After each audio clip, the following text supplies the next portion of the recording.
It's top boxing news. Okay, we'll start with this. What are Amanda Serrano's immediate plans for the future in the year of 2024? This is a great year already for me and my team. We have a legendary fight card this March in the most prestigious arena in Puerto Rico, the Coliseo. I'm scheduled something nice after that, and towards the end of the year, I'm back in the cage, MMA. This is what we've put together so far. Knowing my amazing team will add to this. Love you all, and we have great announcements coming. 2024, best year ever. That sounds like it could be one, maybe two boxing matches, then a return to the octagon. Don't forget that Amanda Serrano, like Clarissa Shields, like Savannah Marshall, inked a deal with the PFL last year, and she's going to be doing something with them. The fight in March at El Coliseo, we now know who she's going to be fighting. She's going to be fighting Germany's own Nina Menke. And if she has another boxing match after that, I don't know. Could be a Katie Taylor rematch. It could be something else.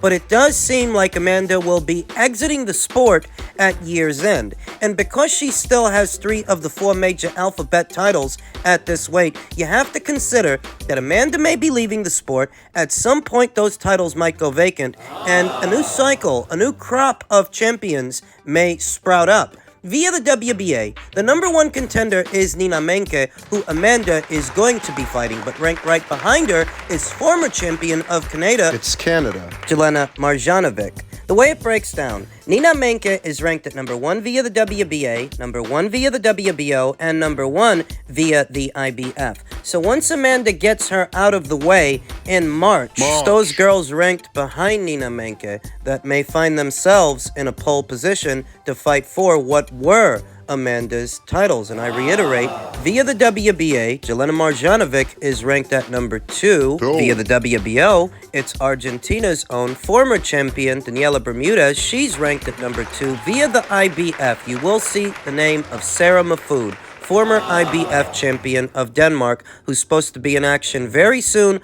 opposite the ring, Sky Nicholson, by way of the WBC. Even though she's ranked at number 2 by way of the IBF, she seems to be going the WBC route. She was recently ordered to take on Sky Nicholson for Amanda's old WBC title, and it looks like that's what she's going to do. So ranked right behind Sarah via the IBF is once again Daniela Bermudez. The way it breaks down, it's looking like Jelena Marjanovic and Daniela Bermudez will be in a pole position to fight for Amanda's belts so long as they can hold those positions, hold those ranks. They've got the entire year to maintain them. The very delicious Amanda Serrano maps out her course for what she means to do this calendar year. It doesn't look like she's going to be sticking around the sport much longer. I didn't expect her to, because she's already been there and done that. She's already been a champion at 7 weights and an undisputed champion, already fought in a super fight. And she's making very good money. She's not strapped for cash. She's now endeavoring into managing fighters, from being a fighter herself to managing fighters, managing Bomba Gonzalez, WBO champion, unbeaten up-and-comer, Crystal Rosario. I figured that very soon, Amanda Serrano may put on a different hat in the sport of boxing and perhaps vacate what titles she still holds at featherweight. And that looks like it could be happening towards the end of this year, at which point a new crop of champions may sprout up. There are some fighters who would rather not fight Amanda Serrano for those belts, and some that already have, some that have already tried. You know that former champion Jelena Marjanovic, she wasn't crazy about fighting Amanda, and we know that Daniela Bermudez, she actually did. She actually tried, but she got knocked out. Those 2 fighters, those 2 in particular, if they can hold their positions in the current rank standings towards the end of this year or the beginning of the next one, they may see themselves becoming champions again. But it's not all sunshine and rainbows. At 126 pounds, which is a very deep division, there's a good number of unbeaten up-and-comers climbing up those ranks. Raven Chapman, Tiara Brown, Karis Ardingstall of the United Kingdom, Carolyn Veer of Canada. All this year, I expect to see those unbeaten up-and-comers fighting to climb up those ranks and get in position to fight for titles themselves. So things are going to get interesting as the next wave of champions arrives. Women's featherweight division is going to heat up this year. Men's lightweight news here on New Year's Day. The WBA have confirmed that Javante Davis is now the sole WBA lightweight world champion after Devin Haney vacated. Haney previously held the super version of the title, the full version, while Tank had the lesser recognized regular belt. But now there is just one. So Tank is the WBA lightweight world champion, the only WBA champion of any kind in the men's lightweight division. This is what his team was waiting for, even if Javante Davis himself was not aware of it. If they manufactured a title for him way back there in 2019, all those years ago, upon moving up to lightweight and taking on Gamboa, if they did that, it was on the predication that should one day the full title go vacant, he will be elevated to full champion without having to fight the actual champion, Vasily Lomachenko. He was WBA champion at that time, and Teofimo Lopez after him, then George Kambosos, and subsequently Devin Haney, none of which Javante Davis made any effort to fight. You've got mail. By his own definition, by his own reckoning, Javante Davis himself is an email champion. That's what he had to say about Devin Haney when Devin was elevated to full WBC champion years ago. He's an email champ. He's fighting because somebody mailed him the belt. Did that ever happen in boxing before? And he's talking crazy. And he still got, like, come on. So if you win, you said all that. If you win, I'm not out my contract. Let's make the fight happen. By his own definition, he's an email champion. The hypocrisy is so brazen, so in your face, it's almost not worth pointing out. But because Javante Davis's fans are so insistent in turning a blind eye to his shenanigans, giving him that immunity, that impunity, it's important that I point it out. It's important that I remind people. It's already out there. It's already so in your face that if you don't see it yourself, it's because you're pretending not to see it. You're pretending. You've got mail. In the minds of a few, Javante Davis is supposed to be allowed to play by a different set of rules than everyone else on the predication that he is the face of boxing.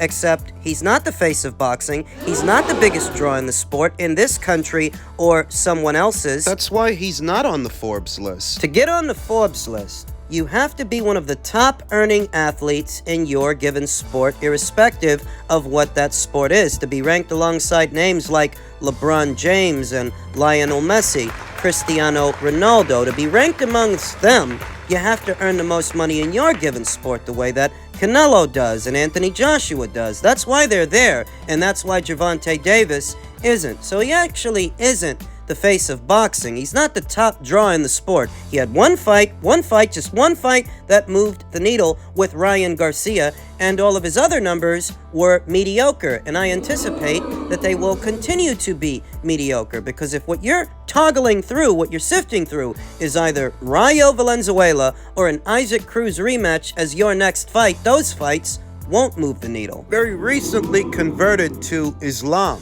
when as far as changing his name, some feel that that might allow him to cultivate favor amongst a large group of Muslim fight fans on the predication that the Muslim faith is the fastest growing faith all around the world. But need I remind you that Devin Haney is a converted Muslim. He converted to Islam, and that didn't show up in the numbers of the Prograis fight. So I don't think it's going to show up in the numbers of Javante Davis's next fight. You're going to have to sell your fight the old-fashioned way, a good enough fight that people want to see it and they are willing to pay. That is the dilemma that Javante Davis currently faces. You ain't got 2 and 3 and 4 Ryan Garcias lying around. Go ahead and take all the credit for what that fight did at the box office and pretend that you sold that thing yourself, that Ryan and Ryan's fans had nothing to do with it. Go ahead. If that's the case, then let's see you do it again. Let's see you sell over 1 million pay-per-view buys without Ryan Garcia to help you. And before you tell me that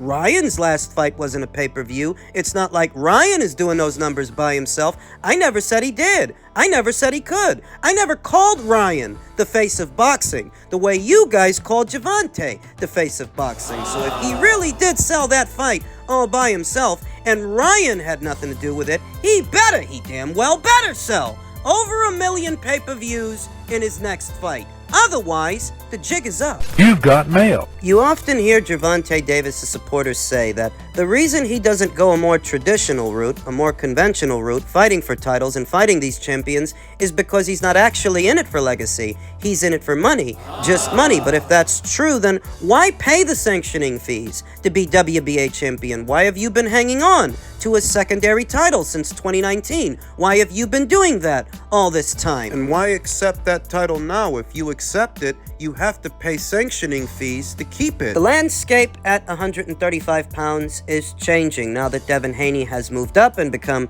a champion at 140 pounds, vacating the titles that he once held at 135. Javante, for better or worse, is a bona fide 2-division champion now. Shakur S. Stevenson, he's a 3-division champion. He's WBC champion at this same weight, and I don't expect Javante Davis to unify titles with him or the winner of Lomachenko versus Kambosos, set to go down later on this year for what could be the IBF title, maybe the WBO if they finagle the situation. Maybe they can have both titles on the line since they're both vacant. We know that Bob, he's always had a way with the WBO. These titles are changing hands and the landscape itself is changing. The next cycle of champions may already be here. Some things change and some things don't. Javante Davis has never been interested in facing Vasyl Lomachenko or facing Shakur Stevenson. I don't expect that to change now that he's a full champion. He's just going to use that title to fight more guys like Isaac. Guys like Ryo, guys on his side of the street. He's still on the island. I'd be surprised if he ever shares the ring with Shakur Stevenson or Devin Haney. You've got mail. So with that, Javante Davis officially sees himself become a full champion at this weight, an email champion by his own definition, and I don't expect his supporters to highlight that hypocrisy. I've got to do it. Truth ain't pretty, and it's not always what you want to hear, but that's why people like me are here. It's a thankless job, but somebody's got to do it. Men's heavyweight news. Joseph Parker has earned the right to an Anthony Joshua rematch, says Joseph Parker's promoter. I would say his former promoter turned manager, David Higgins, who's been with Parker for as long as I can remember. They feel that because Joseph upset the apple cart for Wilder, he should be the one that fights AJ next. The victory marks Parker's 4th win in a row since suffering a stoppage loss at the hands of Joe Joyce last year. Well, not exactly. Not last year. In 2022. Joseph has earned that fight with Anthony Joshua, in my opinion, and the Saudis would see merit in Parker against Anthony Joshua. Parker's promoter, David Higgins, told Sky Sports. It might not be next. There might be a bit more work to do, but I think that's the fight fans want to see. It's a merit-based fight in terms of opponents. Joseph will fight anyone, and if you look at all the names on his resume, from Derek Chisora twice, Joe Joyce, Joshua, Wilder, Dillian White, the list goes on, and he's still only 31 years old. Will fight Anthony Joshua in a heartbeat. Context is key. Why would David Higgins and why would Joseph Parker, on the heels of a career-best win, a career-defining win over a former champion in Deontay Wilder, why would they have Anthony Joshua on the brain? Why would that matter? They're talking about it like it's a title fight, and it isn't. If you want to line yourself up to fight for a title, you'd be looking at Filip Hrgovic or Zhilei Zhang. Why are you looking at Anthony? It's obvious why they're looking at Anthony. Because of the money. Because he still is this division's money man. Title or no title. In truth, I don't even blame them. In their mind, it's the natural progression of things, that Wilder was the one that was intended to fight Anthony Joshua, but Wilder lost. Parker won. So, in theory, it should be Parker that fights Anthony next, though I think what they'll find is that the fight fans and what interests them isn't exactly a meritocracy. That, yeah, Parker won a fight, but that doesn't mean they're as interested in seeing Parker fight Anthony as they were interested to see Wilder fight Anthony. Even if Parker threw a monkey wrench in those plans, that doesn't mean they're clawing at their faces to see a rematch between him and Anthony. In terms of opponents, Joseph will fight anyone, and if you look at all the names on his resume, from Derek Chisora twice, Joe Joyce, Joshua, Wilder, Dillian White, the list goes on. And he's still only 31 years old.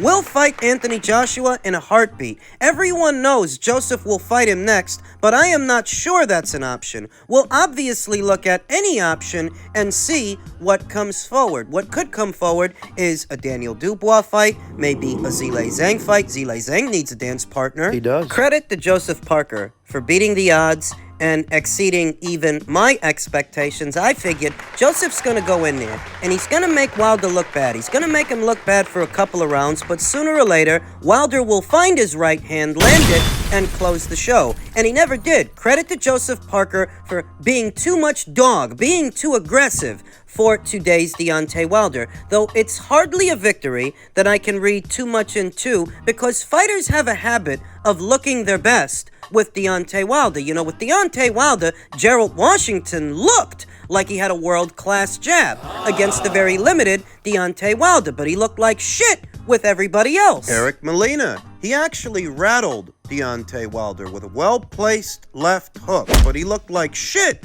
with everybody else that he fought. So what I think is, Joseph Parker here today has more to give to the sport than Deontay Wilder does. And Joseph Parker here today, he had the right game plan for Wilder, while Wilder pissed away the last 12 months and paid for it. That's his fault. You can't make excuses for him. He had the same 12 months to schedule some maintenance fights that Joseph Parker did. And Joseph did, but Wilder didn't. You chose to collect ring rust on the shelf, and that's your own fault. Though moving forward, Making Deontay Wilder look bad, it's not something I can read too much into, because a lot of fighters make Wilder look bad. I don't want to slight Joseph Parker. I don't want to shade him. I'm just saying that beating Deontay Wilder doesn't mean he'd beat Zhilei Zhang. Doesn't mean he'd beat Daniel Dubois. That those are still dangerous fights for Joseph, in spite of Joseph having beaten Deontay. That's all I'm saying, that those are still dangerous fights for Joseph. They still are. You're talking about an Anthony Joshua rematch. You're talking about an Anthony Joshua fight in the context of something that you have to earn, something that you have to work your way up to. Perhaps you do. But I feel like there's still one or two guys that he would have to make it past in order to make that fight, that rematch, a hot ticket. Because here and now, nobody's really asking for it, even with the victory over Deontay. Those eggs need more bacon.